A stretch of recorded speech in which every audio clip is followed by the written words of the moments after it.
కొలనుపాక గ్రామంలో కొలువైన శ్రీ షిరిడి సాయిబాబా మందిరంలో గురు పౌర్ణమిని పురస్కరించుకొని ప్రత్యేక పూజాది కార్యక్రమాలను చేపట్టారు. యాదాద్రి భువనగిరి జిల్లా ఆలేరు నియోజకవర్గం కొలనుపాక గ్రామంలో ప్రతి ప్రాంతం ఎంతో చరిత్ర కలిగిన ప్రదేశాలే. అలాంటి ఓ చరిత్రకు నిలయం బాబా మందిరం. బాబా మందిరాన్ని 25 సంవత్సరాల క్రితం ప్రేమానంద స్వామివారి సంకల్పంతో నిర్మించారు. గురు పూర్ణిమ మహోత్సవం సందర్భంగా శ్రీ షిరిడి సాయి సంస్థాన్ ట్రస్ట్ ఆధ్వర్యంలో గణపతి దత్తాత్రేయ హోమాన్ని నిర్వహించారు. పౌర్ణమిని పురస్కరించుకొని ఉదయం 5 గంటల నుండి బాబాకి అభిషేకాలు గావించారు. పంచామృత అభిషేకాల అనంతరం స్వామికి అలంకరణ గావించి హారతి సేవ చేపట్టారు. పూజా మహోత్సవాల సందర్భంగా విచ్చేసే భక్తుల కోసం అన్నదాన కార్యక్రమం చేపట్టారు. ఈ ఆలయంలో ఉపదేశం తీసుకున్న భక్తులు అత్యంత భక్తి శ్రద్ధలతో నియమ నిష్టలతో పూజాది మహోత్సవాలను అత్యంత ఘనంగా నిర్వహించారు. బాబా కోరిన కోరికలు నెరవేరుస్తాడని, ఆయన కృప వల్లే అందరూ మంచి స్థాయిలో ఉన్నామని వెల్లడించారు. బాబా అనుగ్రహం, గురువు గారి ఆశీర్వచనంతో గురు పౌర్ణమి వేడుకలను ఘనంగా నిర్వహించడం జరిగిందన్నారు. ఈ యొక్క కార్యక్రమంలో కొలనుపాక గ్రామ ప్రజలు, బాబా భక్తులు అధిక సంఖ్యలో పాల్గొన్నారు.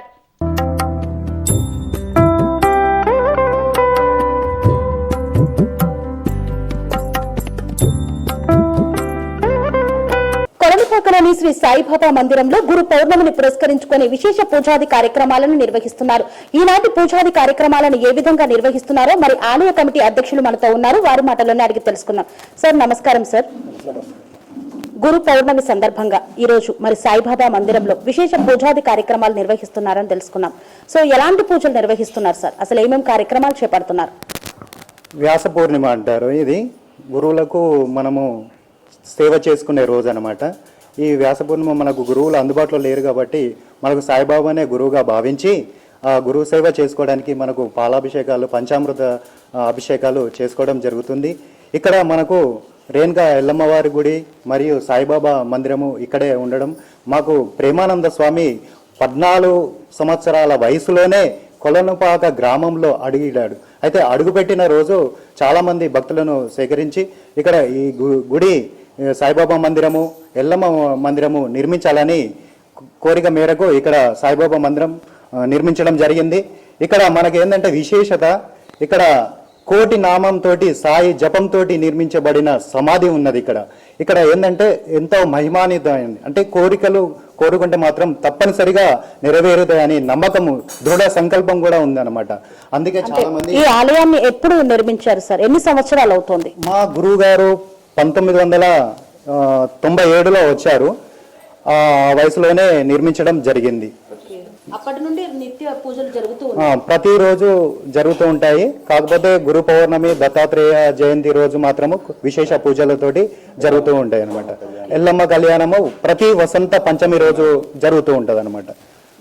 వసంత పంచమి రోజు అంటే మామూలుగా రేణుకా ఎల్లమ్మ తల్లి, సాయిబాబా రెండు దేవాలయాలు ఒకే దగ్గర ఉండడం అరుదుగా చూస్తుంటాం. మరి ఈ రెండు దేవాలయాలు ఒకే చోట ఉండడానికి గల కారణం ఏంటి అసలు? మాకు గురుగారు ఆజ్ఞ ప్రకారం ఈ బాబా యొక్క నిర్మాణం, తర్వాత రేణుకా ఎల్లమ్మ వారి ప్రతిష్ట జరిగింది. వారి యొక్క అనుమతి ప్రకారమే ప్రతి సంవత్సరము ప్రతి ఏటా ఈ 3 కార్యక్రమాలు మేము నిర్విఘ్నంగా కొనసాగుతుంది. 24 గంటలు కూడా నామజపం జరుగుతుంది. ప్రతి సంవత్సరం భక్తులందరూ అధిక సంఖ్యలో వచ్చి పాల్గొని కొలనుపాక గ్రామ ప్రజలు అందరూ మాకు సహకరించడం వల్ల మేము ఈ కార్యక్రమాన్ని మేము దిగ్విజయంగా నెరవేరుస్తున్నాము. అంటే ఎల్లమ్మ తల్లి ఇక్కడ స్వయంభుగా వెలిసిందా లేకపోతే విగ్రహ ప్రతిష్ఠ చేశారు? ఫస్ట్ పుట్టలో వెలిసింది. పుట్టలో వెలిసిన తర్వాత మా గురువు గారికి వారికి ఆజ్ఞ ప్రకారం వాళ్ళే అమ్మవారి విగ్రహం తీసుకొచ్చి ఇక్కడ ప్రతిష్ఠ జరిపించారు. ఆ రోజు నుంచి మనం ప్రతి సంవత్సరం వసంత పంచమి రోజు మాత్రం కళ్యాణం జరుగుతుంది అమ్మవారు. దాదాపు ఎన్ని సంవత్సరాలు అయి ఉంటుంది సార్? 20 సంవత్సరాలు అవుతుంది. 20 సంవత్సరాల నుండి ఇక్కడ ఎప్పుడు పూజాది కార్యక్రమాలు జరుగుతూనే ఉన్నాయి. ప్రతి సంవత్సరం వసంత పంచమికి అమ్మవారి కళ్యాణం నిర్వహిస్తారు. వసంత పంచమి తర్వాత బేస్తవారం బాబాకు అన్నదాన కార్యక్రమం కూడా జరుగుతుంది. ప్రజలందరూ అధిక సంఖ్యలో వస్తుంటారు ఇక్కడికి. వారి కోరికలు కూడా ఇక్కడికి నెరవేర్చినట్టుగా వాళ్ళు కూడా ఇష్టంతోనే వస్తుంటారు. చాలా సంతృప్తిగా వెళ్తుంటారు. సో మరి ఇప్పుడు ఈ రోజు గురు పౌర్ణమిని పురస్కరించుకొని ఎలాంటి పూజా కార్యక్రమాలు నిర్వహిస్తున్నారు? హోమాలు లాంటివి ఏమైనా నిర్వహిస్తున్నారా? మనకి ఏంటంటే పొద్దున్నే కాగడారతితో మొదలుకొని పంచామృత అభిషేకాలతోటి జరిగి యాక్చువల్గా ఏంటంటే గురు పౌర్ణమి ఒక రోజు ముందే మనకు సప్తాహం చేసేవాళ్ళము 7 రోజులు నిరాటకంగా అంటే 7 రోజులు ఓం సాయి శ్రీ సాయి జయ జయ సాయి నామము జరిగేది రాత్రి పగలు 24 గంటలతోటి 7 రోజులతో కూడుకున్న ఒక గొప్ప వ్రతం అది చేసేవాళ్ళు. ఈసారి మాత్రము ప్రతి సంవత్సరము ఒక రోజు మాత్రము 24 గంటలు చేస్తాం మేము. అది కంప్లీట్ అయిన తర్వాతనే మనకు ఇక్కడ అభిషేకాలు ప్రారంభమవుతాయి. తదుపరి గణపతి హోమము, దత్తాత్రేయ హోమం కూడా జరుగుతుంది. సుబ్రహ్మణ్య స్వామి ఆధ్వర్యంలోనే జరుగుతుంటాయి ఇక్కడ ప్రతి సంవత్సరం. సాయిబాబా గుళ్ళో నిత్య అన్నదానం చేస్తూ ఉంటారు కదా గురువారం, అలాంటి కార్యక్రమాలు ఇక్కడ కూడా జరుగుతూ ఉంటాయి. ప్రతి గురువారం కూడా అన్నదానానికి ప్రతి ఒక్క భక్తుడు వాళ్ళ కోరికలు నెరవేరినాయి అనుకోండి, గురువారం స్వయంగా అతనే వచ్చేసి అభిషేకం చేసి తర్వాత అన్నదానం కూడా సొంతంగా ఖర్చులతోటి నిర్వహిస్తూ ఉంటారు. అలా ఒకరి ద్వారా ఒకరు అనుసరించి వాళ్ళు కూడా ఇంకా ముందుకు వచ్చే భక్తులు చాలా మంది ఉన్నారు. అలా చేస్తూ ఉంటారు అన్నమాట అన్నదానం కూడా. ఇక్కడ భక్త భజన మండలి ఏమైనా ఉందా సార్? సాయి భక్త బృందం అని ఉందండి, చేస్తుంటారు. ప్రతి గురువారం చేస్తూ ఉంటారండి. అమ్మవారి కళ్యాణానికి కూడా పంబాల వారు వచ్చి మరి అమ్మవారికి పచ్చరకల పటంతో పుట్ట బంగారు తెచ్చి వేషాధారాలతోటి అమ్మవారి చరిత్ర మరి జమదగ్ని మహామునులది ఈ రేణుకాయలమ్మ చరిత్ర కూడా చెప్పడం జరుగుతుంది. మరి వాళ్ళ కనకడప్పులతోటి జాంబవంతులతోటి ఊరేంపు కూడా చేయడం జరుగుతుంది. మరి అన్న సంతర్పణ పెట్టి చాలా రంగరంగ వైభవంగా మరి 12 ఊళ్ళ ప్రజలు కూడా వచ్చి సంతోషంగా ఇక్కడ గడుపుతారండి. ఇక్కడ మత్తి పానీయము మధుమాంసాలు లేకుండా కళ్ళు సారా బీరు బ్రాండీ ఇలాంటివి లేకుండా యాటలు కోళ్ళు కోడిగుడ్లు ఇలాంటివి లేకుండా అమ్మవారికి మంచి పంచభోక్ష పలహారాలతోటి ఇక్కడ పూజలు జరుగుతుంటాయి. ఎల్లమ్మ తల్లి అంటేనే ఎక్కువ శాతం బోనాలు సమర్పిస్తారు, అదే విధంగా బలులను కూడా ఇస్తూ ఉంటారు, కళ్ళు శాఖ పోస్తారు. మరి ఇక్కడ ఎందుకని నిషేధించబడింది? ఇక్కడ మా గురువుగారు ఏం చెప్పిండంటే ఇక్కడ శ్రీచక్రం ప్రతిష్టాపన చేస్తున్నాము, ఎల్లమ్మ దేవి ఇక్కడ బాబనింటి ఎల్లమ్మ అని చెప్పి ప్రతిష్టాపన చేయడం జరిగింది. మా గురుగారి ఆజ్ఞ ప్రకారము ఇక్కడ అలాంటివి లేకుండా లేవన్నట్టు, బలిహారాలు లేకుండా కళ్ళు మధుమాంసాలు మత్తపానీయాలు లేకుండా ఇక్కడ ప్రతిష్టాపన చేయడం జరిగింది. ఆ వేద పండితులు 41 వేద పండితులు వచ్చి ఒక చండీ యజ్ఞం చేసి మహావైభవంగా చేశారు. అప్పుడు ఫస్ట్ కార్యక్రమం చేసినప్పుడు ఒక 11 క్వింటాల అన్నంతో కూడా అన్నదానం చేయడం జరిగింది. భారీ ఎత్తున జరిగింది. ఇక వసంత పంచమి రోజు కళ్యాణం జరుగుతుంది, గురు పౌర్ణమికి ఇక్కడ పూజలు జరుగుతాయి, మరియు దేవి నవరాత్రులు కూడా మంచి కార్యక్రమాలు జరుగుతాయి. అంటే ఇక్కడ ఉన్నటువంటి ఎల్లమ్మ బాపనెల్లమ్మ అంటారు. నిజానికి చెప్పాలంటే బాబనిటి ఎల్లమ్మ గురువు గారికి రాజరాజేశ్వరి మాత వస్తారనమాట. రాజరాజేశ్వరి మాత రావడం వల్లనే ఇక్కడ ఏంటంటే బలి అనేది ఉండదన్నమాట అమ్మవారికి. శ్రీచక్రాన్ని ఎప్పుడు స్థాపించారు సార్? ఇప్పుడు 1997లో మాకు ఇక్కడ అమ్మవారు మాకు కనిపించింది మా గురువు గారికి. అప్పుడు పుట్ట పూజ చేసినాము. పుట్ట పూజ చేసి రాగి చెట్టు యాప చెట్టు ఉండే వీటి కళ్యాణం చేసిండు మా గురువు గారు. తర్వాత ఇక్కడ సాయిబాబా నిర్మాణం చేసి అమ్మవారి గుడి కూడా 2 ప్రతిష్టాపనతోటి ఆ శ్రీచక్రం కూడా అమ్మవారి ప్రతిష్టాపన ఎప్పుడైందో అదే రోజు శ్రీచక్ర ప్రతిష్టాపన చేశారు. అంటే శ్రీచక్రము కూడా అన్ని దేవాలయాల్లో స్థాపించబడి ఉండదు, అరుదుగా ఉంటుంది. సో ఇక్కడ శ్రీచక్రాన్ని స్థాపించారు. మరి నిత్య పూజా కైంకర్యాలు ఏ విధంగా సాగుతాయి? మాకు బ్రాహ్మణులు వచ్చి రోజు అభిషేకం చేస్తారు, అర్చన చేస్తారు, రోజు నిత్య ప్రసాదం నిత్య అభిషేకము, బాబాకు 4 హారతులు అన్ని శాస్త్రవితంగా ఏ విధంగా చేస్తారో ఆ విధంగా చేస్తారు. ఇక్కడ పండుగ కూడా ప్రతి ఒక్క పనిచారకులను పిలిపించి కూడా దాన్ని కీయలు ఏ విధంగా చేయాలో ఆ విధంగా చేయడం శాస్త్రబద్ధంగా చేయవలసింది. మా గురువుగారు అయినటువంటి ప్రేమానంద స్వామి వారి ఆధ్వర్యంలో జరుగుతాయి. మా గురువుగారి ఆధ్వర్యంలో ఇక్కడ సాయి సేవా సమితి ట్రస్ట్ ఏర్పడడం చేయడం జరిగింది. ప్రతి కార్యక్రమాలు కూడా ఈ సేవా సమితి ఆధ్వర్యంలో నిర్వహిస్తాము. మా గురువుగారు ఆజ్ఞ మేరకు మేము ఏ కార్యక్రమం కూడా చేస్తాము. గురువుగారు ఆజ్ఞ లేదు మేము ఏ కార్యక్రమం చేయము. ఈ 2 దేవాలయాలు గురువుగారి ఆధ్వర్యంలోనే నడుస్తున్నాయి. మా గురువుగారు చెప్పినట్టే మేము నడుచుకుంటూ మా గురువుగారి ఆధ్వర్యంలోనే ఈ 2 దేవాలయాలు నిర్మాణం చేస్తా ఉన్నాం. ఆలయ కమిటీ వారు ఏ విధంగా సహకారం అందిస్తూ ఉన్నారు సార్? ఇవి ప్రతి ఏ కార్యక్రమం చేయాలనుకున్నా కూడా ఆలయ కమిటీ వారు మేము ముందు ఒక మీటింగ్ పెట్టుకొని కార్యాచరణ రూపొందించుకొని కార్యాచరణ ప్రకారమే మేము పూర్తి కార్యక్రమం అయ్యేదాకా నిర్వహణ చేస్తాం. ఏ కార్యక్రమం తలపెట్టినప్పటికీ ఆర్థికంగా సహాయం అవసరం ఉంటుంది. మరి ఈ విషయంలో ఎవరినైనా సహాయం తీసుకుంటున్నారా, లేకపోతే ట్రస్ట్ మెంబర్స్ చేస్తున్నారా? మేడం ఇక్కడికి ఈ సాయి భక్తులు కానీ అమ్మవారి భక్తులు కానీ మేము ఏదైతే కార్యాచరణ రూపొందించి ఊళ్ళో తెలియజేస్తామో వాళ్ళే స్వయంగా వచ్చి విరాళ రూపకంగా ఇచ్చి కార్యనిర్వహణకు తోడ్పడుతున్నారు. దాతల సహకారంతో పూర్తి దాతల సహకారంతో ఇక్కడ 2 దేవాలయాలు దిగ్విజయంగా జరుగుతున్నాయి. కొంతమంది భక్తులు అన్నదానం కానీ కొంతమంది దీపారాధన కానీ కొంతమంది పురోహితులకు వేతన రూపకంగా కూడా నగదు రూపకంగా ప్రతి నెల పంపించే వాళ్ళు ఉన్నారు. ఆ భక్తుల సహకారంతో ఈ 2 దేవాలయాలు మా గురువారి ఆజ్ఞ ప్రకారం జరుగుతున్నాయి. ఇక్కడ ప్రత్యేకంగా నియమ నిష్టలు అనేటి ఏవైనా ఉన్నాయి అంటే ఈ దేవాలయానికి రావాలి అంటే ఇలానే రావాలి అన్న ఏమైనా ఆచారం ఉందా? అయితే మా గురుగారి ఆజ్ఞ ప్రకారం ఏంటంటే ఇక్కడ జంతు బలు కానీ ఏమి ఉండవు కాబట్టి ఇక్కడ మధు మాంసాలు తినేవాళ్ళు కానీ అమ్మవారికి జంతు బలి ఇచ్చేవారు కానీ అటువంటి కోరికలతో రాకుండా అమ్మవారికి ఎటువంటి జంతు బలి లేకుండా చేసేవారు ఇక్కడ రావాలి. ఎటువంటి మధు మాంసాలు ముట్టుకునే వాళ్ళు ఈ ఆలయానికి పోకూడదనే నియమము ఊళ్ళో అందరికీ తెలుసు కాబట్టి ఎవరు కూడా అటువంటి వారికి ఈ పరిధిలోకి రారు. నిష్టగా ఉండి జంతు బలి చేయకుండా మధు మాంసం తినకుండా వచ్చేవారు ఎక్కువ మంది ఇక్కడ ఉంటారు. సార్ చెప్పండి సార్, మీరు ఎప్పుడు ఈ ఆలయానికి వస్తూ ఉంటారా? ఇక్కడికి వస్తుంటాం మేడం. ఇప్పుడు ఇక్కడ ఆలయానికి వచ్చినప్పుడు ఎలా అనిపిస్తుంది మీకు? మంచిగా అనిపిస్తుంది, మనశ్శాంతి ఉంటుంది మనం ఇక్కడ. మేము ఇప్పుడు ఈ ఆలయ పూర్తి ఫస్ట్ నుంచి మేమే మా చేతుల మీద స్వామివారిని ప్రతిష్ఠించడం జరిగింది. 20 సంవత్సరాలు దాటిపోయింది. మా గురు ప్రేమానంద గురు స్వామి ఆయన మా గురుగారు, ఆయన ఆధ్వర్యంలో ఈ కార్యక్రమాలు జరుగుతుంటాయి. ప్రతి ఒక్కరికి మా సాయి సేవ సమితి బృందం అందరం ముందుండి అలాగే గ్రామ ప్రజల సహకారం చాలా ఉంది మేడం. దీనికి ఈ టెంపుల్కి మేము ఎక్కడ పోయినా కూడా ఇక్కడ ఎలాంటి ఫ్రాడ్ కానీ అలాంటివి ఉండవు మేము. ఇక్కడ ఎవరు రూపాయి ఇచ్చినా ప్రతి ఒక్క రూపాయి భగవంతుని చెందాలన్న ఉద్దేశంతో ప్రతి ఒక్క చాలా మంది భక్తులు కొలనపాకలు ఎక్కడ మేము పోయినా కూడా మనం కాదన్నారు. ఇది అన్నదానం మహాన్నదానం జరుగుతుంది ప్రతి ఆ వర్షం కారణం కొంచెం డిస్టర్బెన్స్ అవుతుంది ఈరోజు. కాకపోతే 2 క్వింటాలు 3 క్వింటాల వరకు కూడా ఉన్న రోజు గురుపురం రోజు కావున ఈ భక్తుల సహకారం మాత్రం చాలా ఉంది. ఇంకా కూడా చాలా ఉండాలని మేము కోరుకుంటూ మేమైతే ఈ సాయి సేవ బృందం మాత్రం అందరం మాత్రం కలిసికట్టుగా వండుకుంటూ ఈ దేవాలయం ఇంతవరకు నడిపించుకుంటూ జరుగుతుంది మేడం. చెప్పండి సార్, మీరు వస్తూ ఉంటారు ఎప్పుడు ఆలయానికి? మేడం స్టార్టింగ్ నుంచి మేము ఉన్నాం మేడం. ఆ స్వామి దయ వల్ల ఒక 2 సంవత్సరాలు కూడా నాకు అవకాశం ఇచ్చాడు. ఆ సేవ చేసుకునే భాగ్యం కలిగింది. ఆ గురునాయన దయ వల్ల మేము మా కమిటీ సభ్యులం అందరం మామూలుగా ఉండేటోళ్ళం, ఓ స్థాయిలో ఉన్నాం ప్రతి ఒక్కరం. ఆ స్వామి లీలలు ఉన్నాయి. ఆ గురునాయన కూడా ఏం చేస్తాడంటే మనకు ఒకటి చెప్తాడు, ఆడ పోబిడ్డ అంటే ఆ వస్తువు అయిపోతుంది, అది ఖచ్చితంగా అయిపోతుంది అన్నట్టు. ఆడి ఊరి బిడ్డ ఆయన ఉంటాడు, మీకు ఎందుకు ఆ పని అయిపోతుంది అన్నాడంటే ఆ పని అయిపోతుంది. ఇప్పుడు నువ్వు చేయాలనుకున్నా కానీ మనసులో పెట్టుకున్నా కానీ ఆ పని ఆటోమేటిక్ అయిపోతుంది. ఆ విషయం ఆ లీలలు మాకు తెలుసు. మేము ఇప్పుడు ఇన్ని రోజుల నుంచి గురువు సేవని గురువుని వీళ్ళందరం ఉపదేశం తీసుకునే వాళ్ళం మేడం. ప్రతి ఒక్క భక్తుడికి వచ్చి సేవ చేసి తన రూపాయి పెట్టిపోతుంది కానీ 1 రూపాయి తీసుకునేటోళ్ళం కాదు మేడం. ఉపదేశం అంటే ఏంటి సార్? ప్రత్యేకంగా ఏమన్నా ఆచారం? మంత్రం అది మంది చెప్పేది కాదు మేడం. ప్రతి ఒక్కరు ఉపదేశం తీసుకునే వాళ్ళు ఉన్నాం మేడం ఇక్కడ. ఆ ఉపదేశం ప్రకారం ఇట్లా నియమ నిష్టలు చెప్తారో అట్లే ప్రకారంగా మెజలో ఉన్నాం మేడం. ఇక్కడ మధుమాంసాలను వదిలిపెట్టి సేవ చేసుకుంటున్నాయి, మొత్తం ఫ్రీ, మొత్తం వేయడం అది అంటే తినొద్దన్నట్టు జీవితకాలం. అట్లా మా దగ్గర భక్తులు ఉన్నాం మేడం. అంటే ఇప్పుడు ఇక్కడ ఉన్నటువంటి ఆలయ కమిటీ సభ్యులు మొత్తం అందరూ ఉపదేశం తీసుకున్న వారే ఉన్నారా? అందరం తీసుకున్నాం మేడం.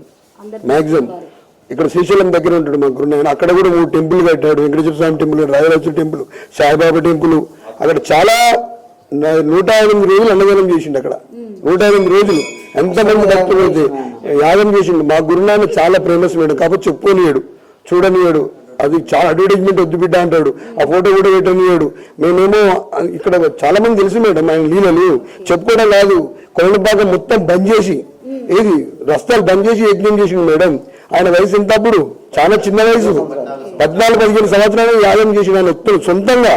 ఆ చేస్తేనే రోగాలు నిలబడి మాకు అసలు మా నాన్నగారికి ముట్టుకుంటే చాలు మా రోగాలు నిలబడతాయి. అంటే స్వామి ఉన్నాడు మాకు తెలుసు, ఆ స్వామి నడిపిస్తున్నాడు మమ్మల్ని.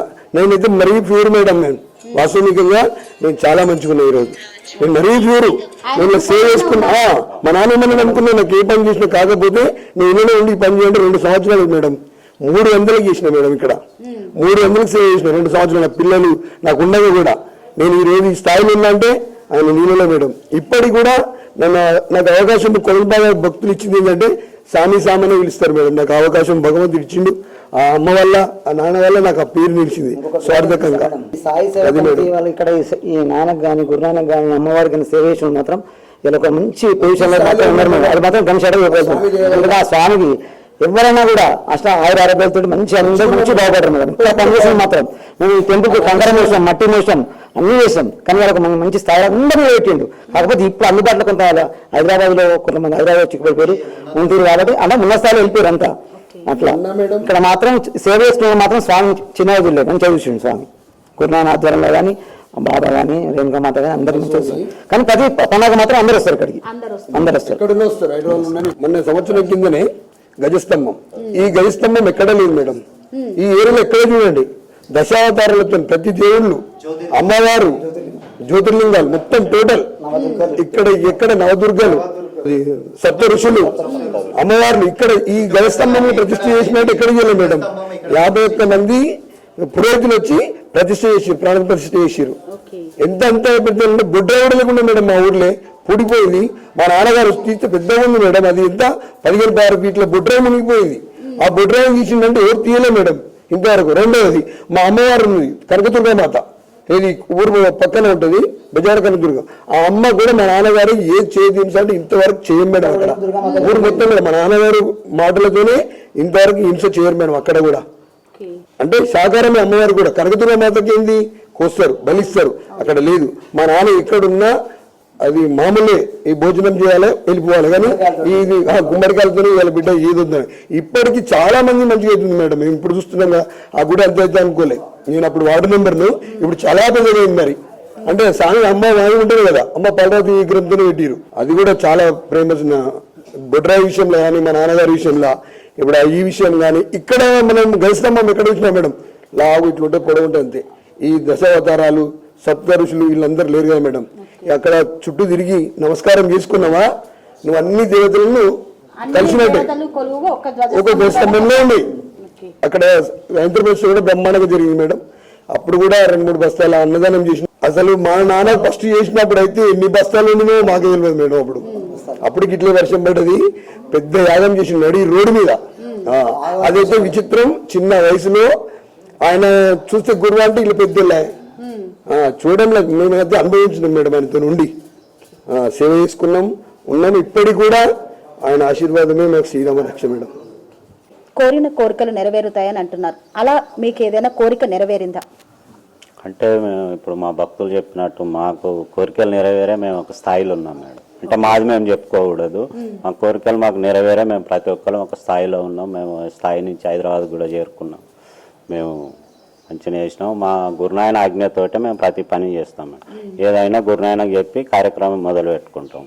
ఇప్పుడు గణపతి నవరాత్రాలు అయినా 9 రోజులు, అమ్మవారి నవరాత్రాలు చేస్తాం, అది 9 రోజులు.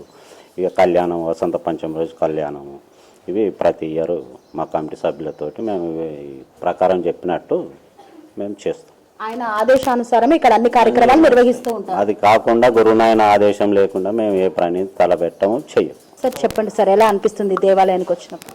సాయిబాబా గుడికి వచ్చినప్పుడు మాకు కూడా మంచిగానే అనిపిస్తుంది. కోరిన కోరికలు తీర్చే భగవంతుడు. రేణుకాయలమ్మ ఆలయం కూడా ఇక్కడ ఎంతో మంచిగా ఉన్నది.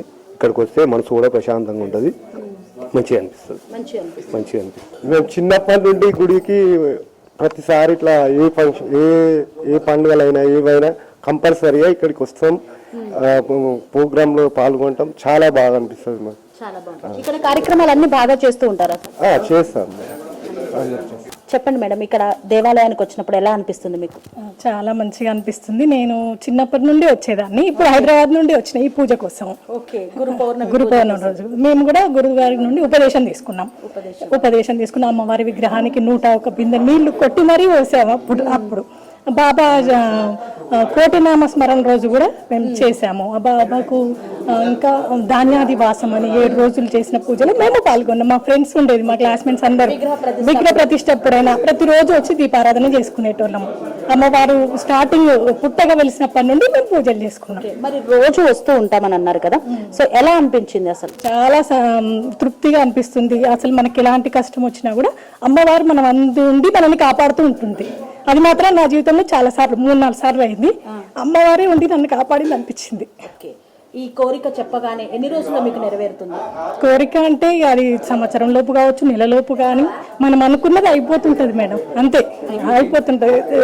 బాబా మన యందుండి మన కోరికలు తీరుస్తాడు. అమ్మవారు కూడా మన యందుండి ఎప్పుడు కాపాడుతూ ఉంటుంది. మా వెంటనే ఉంటుందని మేము నమ్ముతాం. అమ్మవారు మా హృదయంలో ఉండి కాపాడుతుందని మేము నమ్ముతాం. శ్రీచక్రం అంటే అన్ని చోట్ల ఉండదు, శ్రీశైలంలో ఉంది, మళ్ళీ ఇప్పుడు ఇక్కడ కొలంపాకలో ఉంది. సో మరి మీకు ఆ శ్రీచక్రాన్ని చూసి పూజించుకున్నప్పుడు ఎలా అనిపిస్తుంది? శ్రీచక్రం పూజించాలంటే చాలా మంచిగా అనిపిస్తుంది. కానీ ఏంటంటే లోపలికి వెళ్ళారు. అంతమందికి విగ్రహం ఉన్నప్పుడు మేము లోపలికి వెళ్ళి కూడా చేసుకునేది. శ్రీచక్రం వచ్చిన తర్వాత మేము ఎవరం లోపలికి వెళ్ళాం. అమ్మ బయట నుండే మొక్కుకున్న అన్ని కోరికలు నెరవేరుస్తుంది. చాలా మళ్ళీ కొలంపాక వాస్తవమే కానీ నమ్మిన వాళ్ళని మాత్రం అమ్మ కాపాడుతుంది, వృద్ధిలోకి తీసుకొస్తుంది. అది మాత్రం మా జీవితంలో జరిగింది అంతే. మేము ఎక్కడ ఉండాల్సిన వాళ్ళం ఎక్కడ ఉన్నాం అనేది అమ్మ మమ్మల్ని కాపాడుతూ ఉంటుంది. మాది పోచనంపేట. మేము ప్రతి సంవత్సరం వస్తాం ఇక్కడికి గురు పౌర్ణానికి. ఇక్కడ కొల్లపాక అంటేనే పెద్దది. కొల్లపాక అంటే 101 కుంటున్నది, కోటొక్క లింగం ఉన్నది ఇక్కడ గుళ్ళ. కొల్లపాక అంటేనే చాలా పెద్దది. ఇక్కడ మఠాలు ఉన్నాయి, కోటొక్క లింగం ఉన్నది, ఎక్కడ లేదు ఇక్కడ. కోటొక్క లింగం ఉన్నది, ఒక్క లింగానికే 1,000,000 లింగాలు. కోటొక్క లింగం. ఈ సాయిబాబా గుడి కూడా చాలా పవర్ఫుల్ బాబా ఇక్కడ. మేము రాబట్టి 23 సంవత్సరాలు 23 సంవత్సరాల నుండి వస్తున్నా. ప్రతిసారి వస్తా. ప్రతిష్ట అయిన రోజు కూడా ఇక్కడే పడుకున్నాము, ఇక్కడే ఉన్నాం. పక్కింట్లో పడుకొని ఇక్కడ చేసినాం పూజలు, పూలు గుచ్చడము అట్లాంటివి. చాలా పవర్ఫుల్ సేవలో ఉన్నాము. చాలా బాగున్నది. ఇక్కడ ముందు చిన్న ఇల్లు ఉండే, ఆ బాబా మహిమ వల్ల ఆ ఇల్లు తీసేసి కూడా ఇక్కడ ఖాళీ ప్లేసు, ఈ ప్లేస్ కూడా ఇచ్చిండ్రు. అప్పుడు చిన్న గుడి నుండి దినదిన అభివృద్ధి చెందుతూ ఈ రోజు ఇంత పెద్ద దేవాలయం అయింది. పెద్దగా అయింది. ముందు కూడా ఖాళీ ప్లేస్ అయింది. అప్పుడు ఖాళీ ప్లేస్ లేకుండే, చిన్న ఇల్లు, పెంకట ఇల్లు. ఆ ఇల్లు కూడా పోయి ప్లేస్ కూడా ఇచ్చిండ్రు. చాలా పెద్దగా ఉన్నది, మంచిగా అనిపిస్తుంది. సంవత్సరంలో మాత్రం నేను టెంపుల్కి రాబట్టి 7 సంవత్సరాలు అవుతున్నది. అంతకుముందు మాత్రం నాకు బాబా గుడికి ఇక్కడ లేము, మేము ఇక్కడికి రాలేదు. ఆ తర్వాత బాబా మహిమ తెలిసిన తర్వాత చాలా బాగా మనశ్శాంతిగా ఉన్నది, ప్రతి కోరిక నెరవేరుతున్నది. ఒకటి గజస్తంభం నిలిపిన రోజు మాత్రం అసలు మేము కూర్చోవాలనే అవగాహన మాలో రాలేదు. సాయి ట్రస్ట్ వాళ్ళు వచ్చారు, ఒకే చిన్న మాట అడిగారు, వాళ్ళు చాలా సంతోషమైంది. అమ్మవారి కృప కావచ్చు, నేను కూర్చోవడం నా అదృష్టం. ఎవరు కూర్చొని కంకణం కట్టుకుంటే బయటకు వెళ్ళొద్దనే ఒక ఆందోళనతోటి భయపడినారు. కానీ సరే అమ్మవారి దయ, బాబా దయతోటి నన్ను కూర్చోమన్నారు. నాకు చాలా సంతోషమైంది. ఒక 5 రోజులు హోమం మీద కూర్చున్నాను. అప్పటి నుంచి నా మనసు చాలా ప్రశాంతంగా ఉంది. ఇంకా అమ్మవారి కృపతోటి ఈ పక్కన ఉన్న వీరనారాయణ స్వామికి ప్రతి శుక్రవారం వచ్చి నామాలు చదువుకోవడము అలాతోటి నా మనసులో చాలా అది ఉంది. నేను కష్టాల నుంచి బయటపడుతున్నా కానీ ఒక రకమైన అమ్మవారిలో నాకు ఆజ్ఞ అనేది వచ్చింది. ఇకనైనా నేను ఇంకా అమ్మవారి కృపతోటి ముందుకు వెళ్ళాలని సహకరిస్తాను. అంటే ఎంతో మాకు తెలియదు. అట్లాంటి హోమాలు ఇక్కడ చేయించిండ్రు. దాంట్లో చూడాలని అనుకున్నాము, టీవీలలో చెప్తుంటే సుదర్శన హోమం అంటారు. అంటే ఏంటి అనుకున్నాము, కానీ మా చేతనే చేయించిండ్రు. మేడం ఇక్కడ కొలనుపాకలో ప్రతి ఒక్క ప్రోగ్రామ్ అయినా అందరు ముందుకు చేయాలంటే మా గురువు గారి యొక్క కృపాకర్ వాళ్ళనే చేస్తున్నాం మేడం. ఇప్పటికైతే అందరం కలిసికట్టుగానే చేస్తాం మేడం. అందరం ఎవరికైనా ఆరోగ్యాలు బాగాలేకున్నా అమ్మవారి దగ్గర ఒక 5 రోజులు నిద్ర చేసిపోయినా కూడా వాళ్ళకి ఆరోగ్యం బాగుంటుందని కూడా వచ్చే భక్తులు కూడా ఉన్నారు మేడం. చాలా నిద్ర చేస్తే వాళ్ళకి బాగుంటుందంట. అట్లా కూడా వచ్చి చేసిన భక్తులు కూడా ఉన్నారు. వాళ్ళకి మంచిగా అనిపించి కళ్యాణం ఇట్లా చేయాలనుకున్నా కూడా వచ్చి చేసి వాళ్ళే ఆనందంతో చేసిపోతారు మేడం. ఇక్కడికి వచ్చి అమ్మవారికి ఓడి బియ్యం లాంటివి ఏమైనా పోస్తూ ఉంటారు. అందరికి ఏదైనా మొక్కుకుంటే కోరికలు తెరిస్తే అమ్మవారికి ఓడి బియ్యాలు పోయడం, బోనాలు చేస్తాము. ప్రతి ఇంటి నుండి ఏ శుభకార్యమైనా ఫస్ట్ అమ్మకి ఇచ్చిన తర్వాతనే మేము మొదలు పెట్టేస్తాం మేడం. మరి ఇప్పుడు ఆషాఢ మాసం నడుస్తుంది, అంతటా బోనాల మహోత్సవం నడుస్తుంది. మరి ఇక్కడ అలాంటి బోనాలు ఏమైనా చేస్తాం? పంచమి రోజు అమ్మ కళ్యాణం రోజు చేసుకొస్తాం మేడం. ఆ రోజు ఏముండదు. వసంత పంచమి రోజు మాత్రం పూజారులతో కళ్యాణం చేసుకొని బోనాలు తీసుకొస్తాం. సాయంత్రం అమ్మవారి కళ్యాణం ఊరేగింపు బ్రహ్మాండంగా చేస్తాం మేడం. మా గురువు గారు చాలా సంతోషంతో చేస్తాం. అంటే అమ్మవారి పూజలన్నీ వసంత పంచమికే చేస్తాం. కళ్యాణం చేస్తాము, ఊరంతా భోజనాలు చాలా బ్రహ్మాండంగా చేస్తారు. అందరు భక్తులు వస్తారు చాలా మంది. పనేసియా మెరిడియన్ హాస్పిటల్స్ ప్రతి సామాన్యుడికి అందుబాటులో అంతర్జాతీయ వైద్య ప్రమాణాలతో వైద్యం, 24 గంటల అంబులెన్స్ సర్వీసుతో పాటు అత్యవసర సేవలతో ఏర్పాటైన చికిత్సా విభాగం. మా దగ్గర గుండె సంబంధిత, మూత్రపిండ, కాలేయ, కంటి జబ్బులకు, మోకాళ్ల శస్త్ర చికిత్సతో పాటు కోవిడ్-19, బ్లాక్ ఫంగస్ వంటి వైరస్లకు, అన్ని రకాల ఆరోగ్య సమస్యలకు నమ్మకమైన అత్యాధునిక వైద్య చికిత్సను అందిస్తున్న హాస్పిటల్ పనేసియా మెరిడియన్ హాస్పిటల్స్. మీ ఆరోగ్య సమస్య ఏదైనా ఇప్పుడు పరిష్కారం సాధ్యం.